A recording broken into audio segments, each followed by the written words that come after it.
How long did you talk to him? Agent Malone glared at Elijah. His voice low and steady. More like a psychological test than an actual question. The interrogation room wasn't particularly cold. But Elijah shivered. Sweat began to form on his forehead.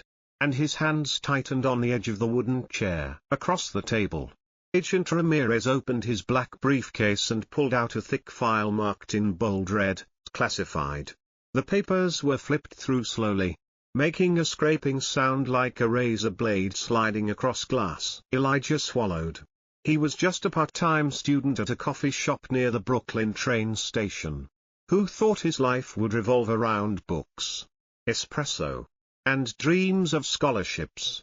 But ever since he returned a wallet to a stranger 3 days ago, everything had been thrown into a whirlpool. Just about 5 minutes. Elijah replied, his voice cracking. I found him collapsed at the train station. His wallet fell out of his pocket. I just wanted to help. Did you open your wallet? Malone asked, not taking his eyes off her. Yes, Elijah admitted. Just to find the address. I didn't take anything. Ramirez paused in his rummaging, pushing a black and white photograph toward Elijah. It showed a young man with disheveled hair and steely eyes standing next to a burning SUV. The photo looked old, the angle was blurry and the lighting was harsh. The caption below the photo sent a chill down Elijah's spine. Henry Klein, missing 2007. Suspect to be connected with White Program, X. Wait. What are you talking about? Elijah blurted out. The guy I returned my wallet to. He introduced himself as Henry. He was homeless. There's no way. Are you sure that's the name he said? Ramirez interjected, his voice low. Not something you read in your wallet? Elijah nodded. He didn't say much. But when I handed him the wallet, he looked at me like I'd just triggered something in him. And he said exactly one thing, you don't know what you're touching. Malone exchanged glances with Ramirez. Without words. They both understood, they weren't just investigating a missing persons case. They were digging up a top-secret file that the government had tried to bury for nearly 2 decades. Do you remember the address in your wallet? Ramirez asked. 218 West Mayor Street. Elijah replied immediately. I went there to pay. It was an old building. Rusty locks. He lived there. Alone. He looked scared. Malone pulled a small recorder from his pocket and pressed record. Elijah Marks. Born March 14, 2002. Currently a part-time employee at Brewline. You were the last person to have contact with Henry Klein, an engineer who worked on the White Eclipse project. We need you to recall in detail everything that happened from the time you picked up the wallet to the time you left the address. Leave no details behind. Elijah nodded, taking a deep breath. I remember clearly. It was evening. It was raining lightly. I had just finished work. The lights on the ceiling of the interrogation room dimmed, and the scene gradually turned to the blue-gray of memory. The story was about to drift back to the past, 3 days ago. When it all started with a simple act, returning a wallet. 3 days ago Brooklyn, 10:43 p.m. Rain fell sporadically through the streetlights that illuminated the subway steps. The air smelled musty, mixed with the metallic scent of train tracks and uncollected trash. Elijah tucked his arms into his thin hoodie and hurried toward the exit. He'd just finished his night shift at Brewline, and his hands still smelled of burnt caramel and cocoa powder. Thunder rumbled softly in the distance, signaling a heavy downpour. But it wasn't the rain that slowed him down, it was the body huddled beneath the train bench. Near the emergency stairs, a middle-aged man with white hair, wearing a worn old wool coat, was lying on his side, holding his chest as if in pain. His face was red. His eyes were closed. And beside him was a leather wallet. The flap had fallen out of his pocket. Elijah hesitated. He wasn't one to meddle, especially in Brooklyn at night. But the light from the phone on the man's face made him pause. Something familiar. Not the face, but the feeling, something foreign yet familiar. like a memory from an old dream. He bent down and picked up the wallet. There was no money inside. Just a tattered identification card. A few notes scrawled in blue ink. And a folded, water-soaked piece of paper with the address 218 Westmere Street on it. Elijah looked at the man. "Grandpa?" He shook his shoulder. No response. Just a weak wheezing. He was about to call 911. But then the man opened his eyes. For a second. Those eyes, like steel. Deep and filled with a chilling despair. "Don't call anyone," he whispered. "You don't know what you just touched." Then he closed his eyes and turned away as if afraid of being seen again. Elijah froze. He stepped back. Still holding the wallet. "I just wanted to give it back to you." He said nothing. Nor did he take his wallet. Elijah placed it beside him. Then stood. But as he turned to leave, a feeling of being watched made him turn back. Behind the station corridor, near the surveillance camera, there was a shadow. He wasn't sure if it was a person or just a reflection. But he was sure someone was watching them. Elijah left 218 Westmere as the rain stopped. The Brooklyn night was strangely quiet. He turned back, looking at the old door that had just slammed shut behind him, as if it were another world, filled with dust and untold memories. The wallet he had placed back on the table was still intact. But Henry's words haunted Elijah's mind every step of the way. "If you had read the address, it would have been marked." He didn't understand what he meant. But the chill that ran down his spine and the feeling of an invisible gaze watching him made his heart beat faster. When Elijah got home, he turned on his laptop, about to check his class schedule, when the screen flickered. A message popped up: "Unauthorized login from unknown device, Washington, D.C." He frowned. Gmail, Dropbox, even his school library account all showed the same warning. Elijah turned on private mode, changed his password repeatedly. But within minutes, the message was still there. It can't be just a coincidence. The next morning, when Elijah walked into the brew line, he saw a stranger. A white man, in his early 40s, wearing a black suit, gray tie, and a perfect figure. But what caught Elijah's attention was, his ears were covered by tiny headphones. The man didn't order anything. He just sat there, looking out at the street. But Elijah noticed, every time he moved past the counter, the man's eyes would silently follow him. During his break, Elijah quietly texted his best friend Mark, an IT student. "Can you check if my computer is being monitored?" Mark replied after a few minutes, "Highly likely. There is a piece of code running in the background of your browser. It is forwarding data to an IP address, pointing to a government server." Elijah stood up abruptly. Cold sweat soaked his back. As soon as he left the bar, he saw the man in the black suit standing on the corner, smoking. This time, he didn't avoid Elijah's gaze. He nodded slightly, then walked away. Elijah returned home, his heart pounding. He closed the blinds, checked all the hard drives, and removed the battery from his laptop. Finally, he opened a wooden cabinet and pulled out a stack of handwritten notes he'd smuggled from Henry's apartment, symbols, maps, and a single piece of paper with a single line on it: Echo Node 5, last survivor holds the key. Elijah didn't know what an Echo Node was, but in his mind, the pieces started to fall into place. Henry Klein had been an engineer for White Eclipse, something hidden. Now he was a ghost.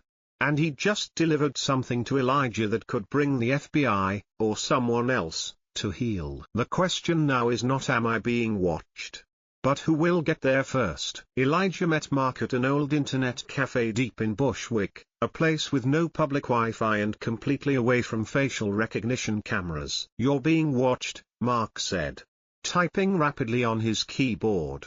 "That background code isn't some hacking thing. It's layered like spyware.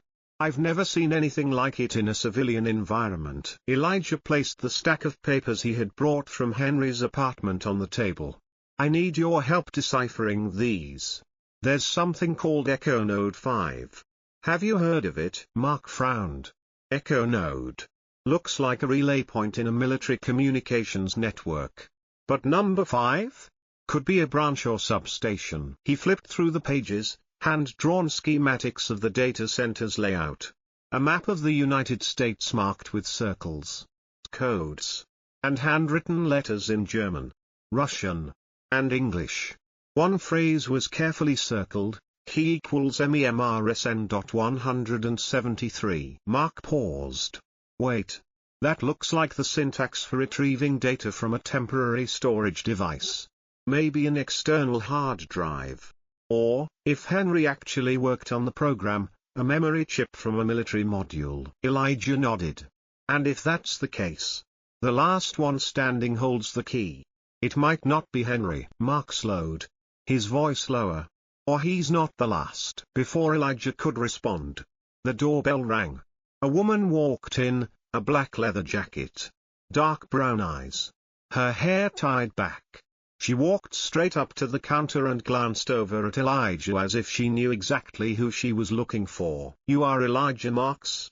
Her voice was not loud, but firm. Elijah turned to Mark, wary.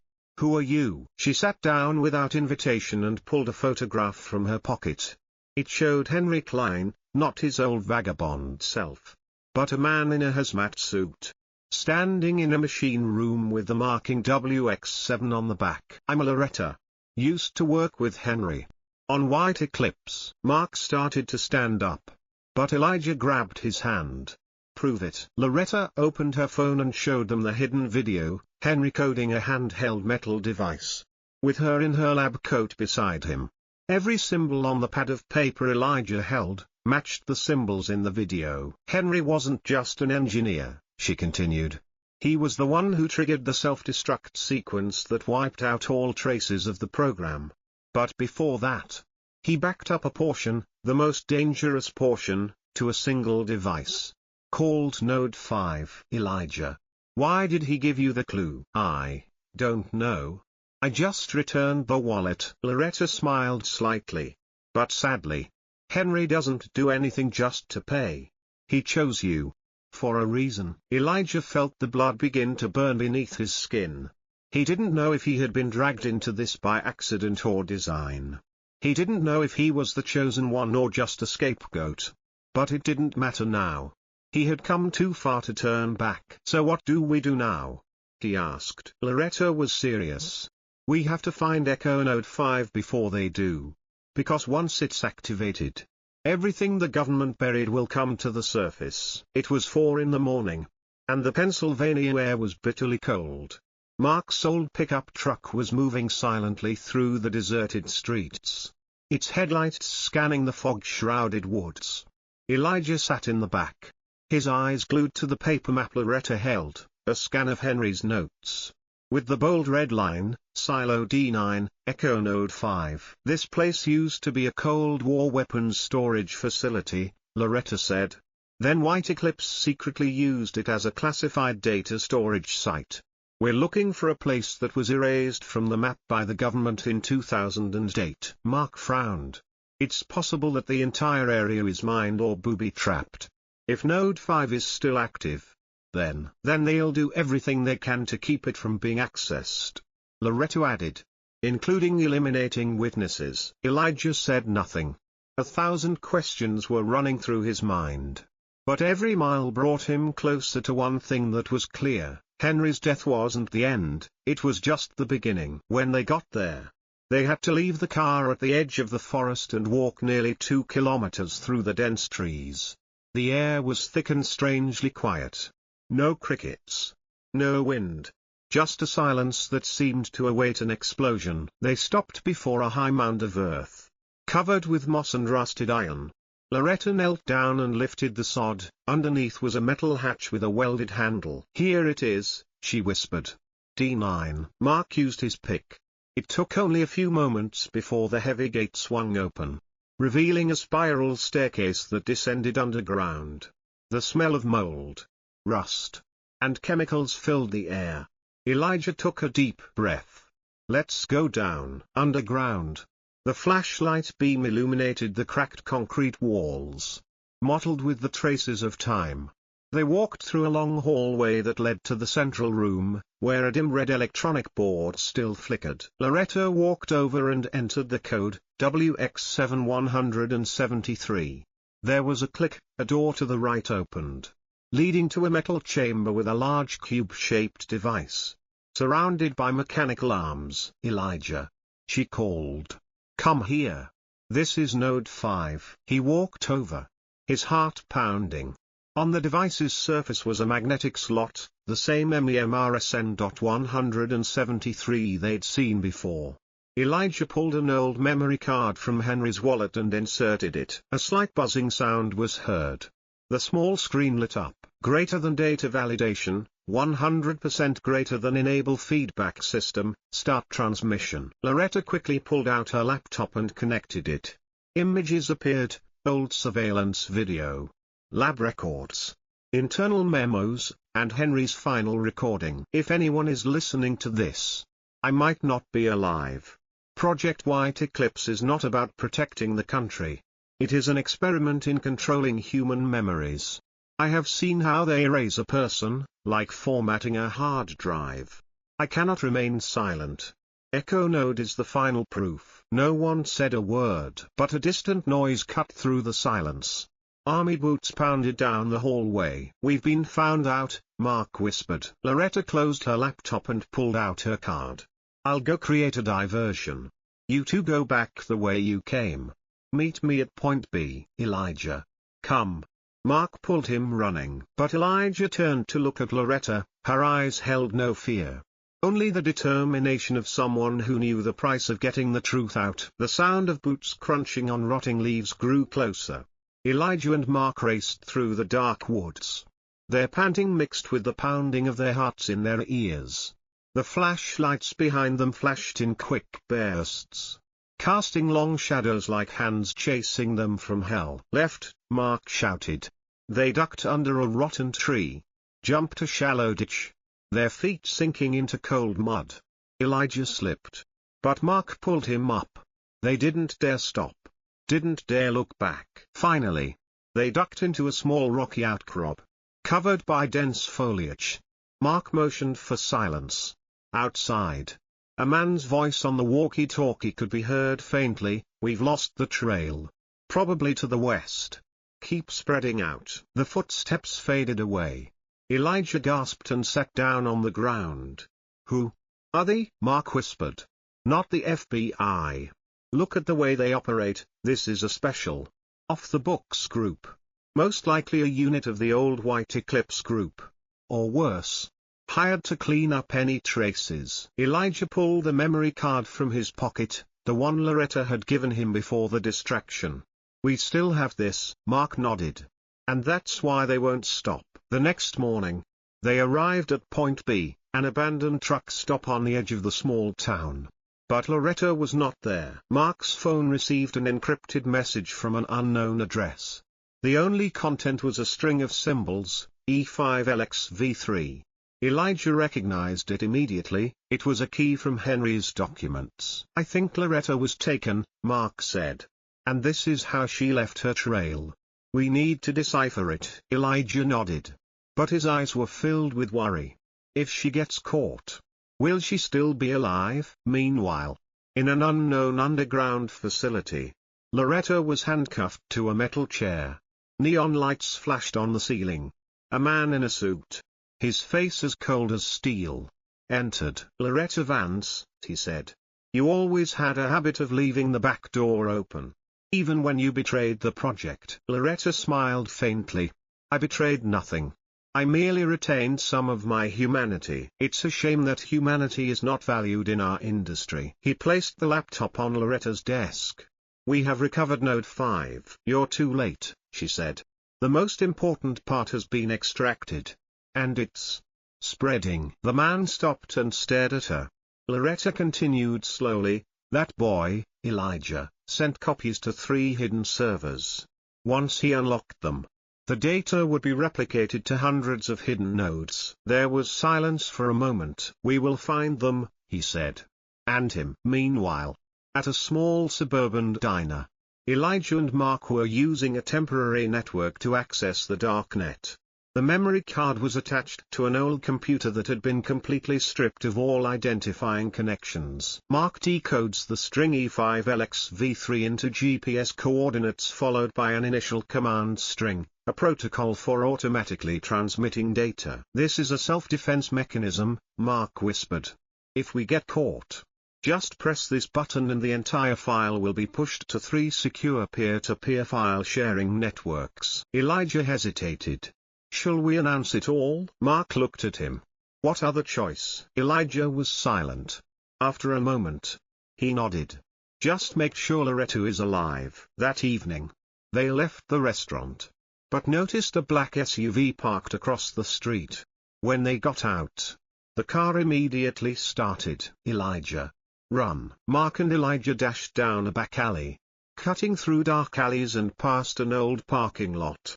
As they ran, Elijah slipped and fell into an underground passageway that had once been an abandoned warehouse. Mark jumped in after him. The underground space was damp and dark. They sat in silence in the darkness, listening to the footsteps running above. Elijah whispered, "We need to fight back. We can't keep running." Mark nodded. "And we need allies." The abandoned basement was now Elijah and Mark's temporary shelter. In the pitch-black darkness, the dim light from the laptop screen illuminated their tense faces. Elijah typed the final code into the anonymous security system Mark had set up. "Contact made," Mark said quietly. "I found an encrypted contact address. It was in the Node 5 subdirectory. It was a group called Gridlight." Elijah frowned. "Gridlight?" "It's a secret organization. It exposed many human rights violations in the military experiment system. They operate extremely anonymously. But Henry left a direct link to them. Perhaps he knew this day would come." Not long after, a video call opened, just a blurry image with an electronically distorted voice. "We know about you," said the deep female voice. "Henry was one of the last keepers of the light. Now it's your turn." Elijah lowered his voice. "We need help.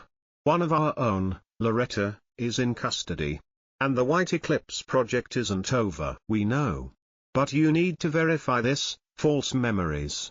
If Elijah still has the WX7173 code, decode the M-retro subfile." Mark did so, opening an encrypted video file. They fast-forwarded, until the image is blurred. Henry in a white room, standing over a teenager strapped to a chair, eyes wide, wires stuck to his temple. Loretta, nearly 20 years younger, stood beside him. "System success," a voice in the video says. "We were able to recreate the entire background memory, including identity, behavior, and even the concept of self." Elijah stepped back. "They reprogram people?" "They create copies of memories, then inject them into the brain like a software update. They don't just erase memories. They create new lives," Mark whispered. The video ends with Henry screaming, "You are killing the human soul." In her cell, Loretta closed her eyes. Her mind was filled with faint noises and fragmented images, white hallways, the sound of machinery, a baby crying. It was a memory that had been erased, but was now returning. She moved her fingers slightly, feeling the zipper loosen. Over the years, Loretta had implanted a subliminal feedback command. If given the right stimulation, her brain would rewire itself. She remembered the code to open the door. She remembered the location of the dead-angle camera. And she remembered the man in the shadows, the one who used to be the program supervisor. She counted the blinking lights, 1, 2, 3, then suddenly jumped up, slamming her chair against the control panel next to her. The alarm rang. Loretta rushed into the hallway. At the same time, Elijah received an update from Gridlight. A data package named Project Eden_backup.avi. This file contained the deepest buried video in the entire Node 5. In the video, an unseen leader speaks directly to the camera. White Eclipse is the first step. The ultimate goal is Project Eden, recreating humanity without historical legacy, without old memories, We will restart the world with people who are pure in mind. They don't want to change the future, Mark whispered. They want to erase the past. Elijah was speechless. Why Henry had given him his wallet. Why Loretta had betrayed the organization. It all began to make sense. They weren't just fighting a program. They were fighting the very idea of humanity. The alarms screeched through the metal hallway as Loretta darted around corners, dodging the glare of security lights. Each step seemed guided by a resurrected memory, not a flashback, but a living map buried deep in her brain. She slid through the emergency exit, then used her key hook to open the side door that led to the engineering area. From there, a small passageway, Henry had secretly opened for her, appeared behind a false wall. Loretta slid into the darkness, and disappeared from the center as if she had never existed. Meanwhile, at their new hideout in an abandoned warehouse on the outskirts of Delaware, Elijah and Mark were establishing a secure link with Gridlight. On the screen, Project Eden data began to be encrypted and fragmented, ready to be sent to 3 underground servers on 3 continents. We have exactly one chance, Mark said. Once it goes live, no one can stop it. But if it gets stopped before that, Elijah Marks will be a traitor, Elijah continued, smiling bitterly. And Henry, Loretta, will all be erased from history. A beep sounded, a call from Gridlight. Loretta appeared on the screen, her face pale, a slight bruise on her cheek, but her eyes bright. You escaped? Elijah couldn't hide his surprise. No escape. I remember, Loretta replied. They tried to erase me, but real memories never die. I know the way out because I designed it. She looked straight into the camera. We don't have time. They've deployed a black tech unit. They don't use weapons. They use behavior, tracking tools that track movement patterns, typing habits, even the way their heart beats when they're stressed. Mark gritted his teeth. DivCTR technology. The government denies its existence. Elijah, Loretta said urgently. To spread Eden, you must activate 2 authentication codes at 2 different locations. One is on the server you are holding. The second point, Henry's satellite transmitter in Rockbridge, Virginia. We need to split up, Elijah said. Eyes on the map. I'm going to Virginia. You take the server. Mark nodded without hesitation. Okay. I'll activate the first point in 12 hours. You have 6 hours to get to the second point. And Elijah, huh? Don't be watched. They don't need to see you. They just need you to think like yourself. Elijah set off. He changed his phone, dressed in civilian clothes, and rented a used truck through 3 agents. His heart pounded like a string all the way south. Loretta's words kept replaying in his head. They use actions. In Rockbridge, Elijah finds a signal station hidden in the woods, surrounded by rusted fences and no trespassing signs. He climbs over an old stone wall, then follows Loretta's instructions to find an underground room with an encrypted transmitter connected to an old military satellite. Inside, he placed the authentication card and typed in the code. A line of code ran across the screen. The Eden symbol appeared, a single white circle, spreading like light. Second point ready. Elijah called to Mark. Point 1 done. Mark replied. Spread starts in 60 seconds. But at the same time, the metal door behind Elijah swung open. A man walked in, tall, black suit, microphone headset, eyes bright like contact lenses covered in black. Do you think Henry chose you because you're special? He said, his voice monotone. No. You were an accident. We let you live because we wanted to see where Henry's memories would lead. Elijah slowly reached for the safety lever. Don't. The man said. If you release it, you destroy the last hope of controlling the chaos. Humanity needs to be redesigned, not free. Elijah looked straight at him. That's why I'm spreading it. And he pulled the lever. Flashing lights. Display, Project Eden release, irreversible. The man drew his gun. But Elijah jumped over the console, ran down the hallway, and ran like he had never lived before. Gunfire rang out. He slid down the slope, disappearing into the woods. 3 days after Eden was released, the world was no longer the same. Every social media platform is saturated with memos, flash photos, experimental videos, and testimonies from hundreds, and then thousands, of people claiming to have been subjects in a memory erasure program. The hashtag I remember started spreading like wildfire. Each status line was a piece of memory returning. I remember my name was Sarah, but they made me call myself Judith. They say I have a mental disorder. But the memories of the child I never had are real. I remember the white coat. I used to work there. I used to press the button. In an old attic in New Jersey, Elijah sat in front of an analog radio. No phone. No Wi-Fi. Just basic radio waves, the only thing DivCTR couldn't block. Mark has left. Loretta is now at a grid-light facility in Iceland, where the original Eden copy is stored and protected. But Elijah cannot leave. He has become a symbol. The US government has listed him as a level 1 digital threat. The TV showed a constant news report: Elijah Marks, student extremist, mastermind of attack on national memory system. We are dealing with a dangerous wave of fake news that is undermining trust and social stability. A female spokesperson declared, "Please trust what is proven." Elijah smiled wearily. The question is, what is being proven? And who is the one doing the proving? In Reykjavik, Loretta walked into Gridlight's underground conference room. She looked around, people who had been experts, engineers, nurses, researchers, but all now had one thing in common: returned memories. "We don't just prove Eden existed," she said. "We are living proof that memory cannot be killed." A middle-aged man stood up. "I once erased the memories of 13 people. With my own hands. Let me speak." Loretta nodded. "We'll create a memory map, each of us a piece. The more pieces, the clearer the truth." Meanwhile, DivCTR launched a new campaign called Zero Frame, an AI tool that tracks behavior from movement data, heart rate, body language, and neural patterns. They didn't need pictures of Elijah. They just needed to know how he thought. Elijah knew he couldn't hide forever.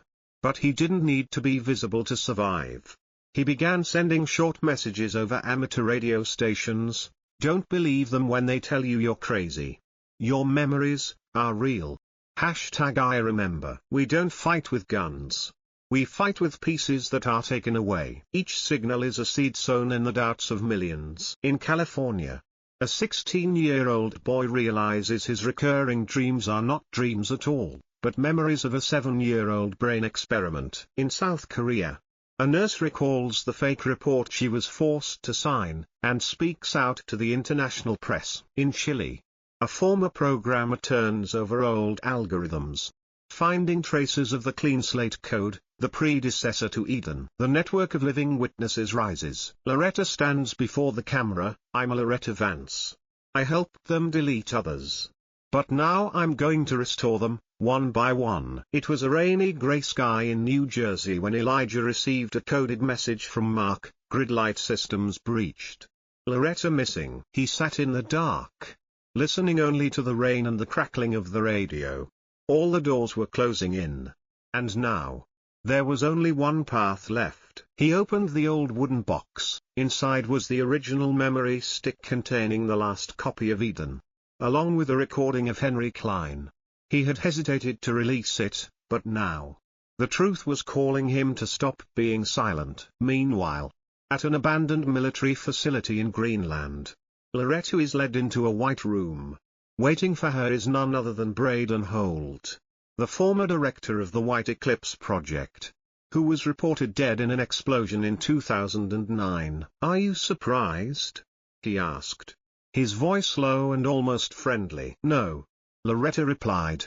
"It's not death that makes you disappear. It's the fear of memories coming back." Braden stepped closer. "Memories are burdens, Loretta. That's why I created Eden, not to erase, but to purify." "You call killing by distorting memories cleansing?" "We don't need to know suffering to live better. This system can create a world without war. without regret. Loretta looked straight at him. But that's not human anymore. Braden chuckled. And so you're willing to destroy order just to protect ghosts? It's not a ghost. It's us. In New York, Mark sets up an encrypted live stream, a standalone satellite TV system that can only be unlocked by 2 codes at a time. Elijah holds one. The other, Loretta. We only have one window of time, Mark said. Without Loretta, it's just you. Elijah was silent. He played Henry's last recording. Elijah, if you hear this, I may be gone. But I want you to know, the truth does not have to win. It just has to live. Even if it is only in a story. Even if it is only in one final telling. As Loretta is interrogated, a device is attached to her temple to force a false memory to be downloaded, but the system suddenly disconnects. Braden is startled. There is access from outside, said a guard. Eden is live. But it takes 2 codes to open. Another added. Braden turned to Loretta. You can't. Loretta just smiled. I don't have to do anything. I just have to remember. Elijah stood in the middle of a field covered in white rain.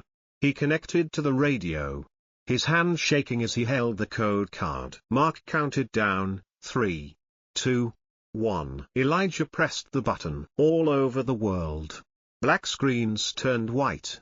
A voice rang out. This is Elijah Marks. If you're listening, I probably don't have much time left.